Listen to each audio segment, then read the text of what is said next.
Live from the 21st International AIDS Conference right here in Durban. It's day 3 of this very, very crucial, important conference taking place. 180 countries represented, about 18,000 delegates that are here, made up of scientists, civil society, policymakers, people infected and affected by the disease. They're crunching the numbers.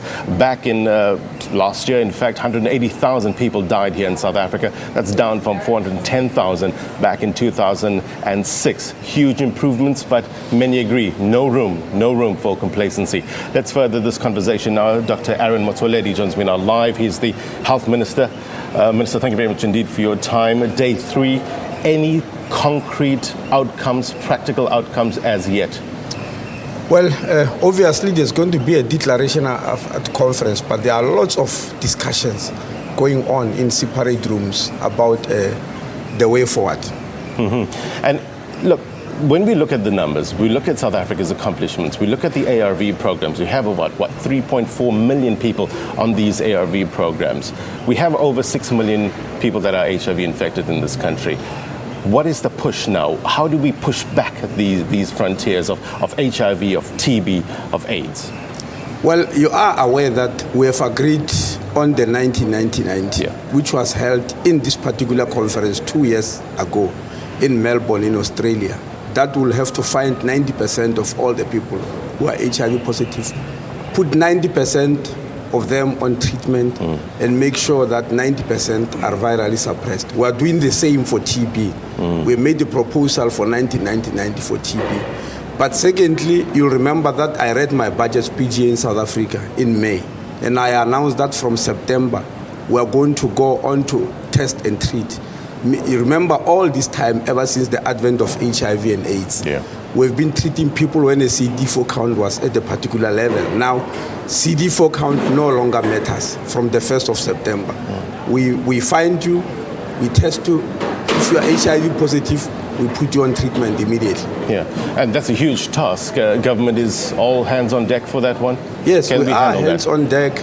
Because by the time I announced, I made that announcement in my budget speech, we've already drawn an investment case. Immediately after leaving Australia, we drew what we call an investment case for 1990. In other words, we got experts to put up 5 scenarios in terms of the cost, which we presented to Treasury and say, look, if you follow this scenario, this is what's going to happen. If you follow this scenario, that will happen. And the scenarios are showing that if we don't act now, we're going to pay very dearly later on. And Treasury agreed with us. That's why they gave us an extra 1 billion rand in the HIV/AIDS budget this year, so that we'll be able to do the test and treat. Extra 1 billion rand. Let's look at some of the vulnerable groups here in South Africa, 15 to 24, young women, girls, really affected. What's government's view on the blesser phenomenon? How is government approaching this? Well, you are aware that is a very ugly phenomenon. I actually don't like it. Whether you call them blessers, which is a new term, or sugar daddies, which has been there for quite some time. I just don't like that phenomenon. But what we have done is that this is scientific research, by the way. In Southern and Eastern Africa, it has found that in 14 countries in that region, the 2 regions, of Southern and Eastern Africa, there are 5,000 new infections per week in the age group of young girls, girls and young women, in the age group 15 to 24. And unfortunately, half of those are occurring in South Africa. Now, the phenomena are very complex. So we, on the 24th of June, the Deputy President, Mr. Cyril Ramaphosa, launched what we call whole government, whole community program, where we are targeting at young girls and young women in that age group, plus the men who infect and impregnate them. There are 5 objectives really. Firstly, reduce the incidence and prevalence of HIV/AIDS among them. Secondly, reduce the incidence of teenage pregnancy, because they are also bedeviled with teenage pregnancy.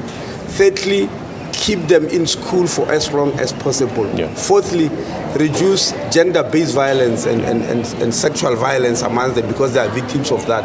And lastly, link them to skills and employment opportunities if possible, economic opportunities rather, so that you reduce their dependence on people who will offer them money. So there are 5 different objectives, and the one you call sugar daddies or blessers is only the 5th one. So we take them wholeheartedly. I wouldn't like the program as dealing with blessers, because it's dealing with a whole range of socio-economic issues that they are faced with. Indeed, an important issue to tackle.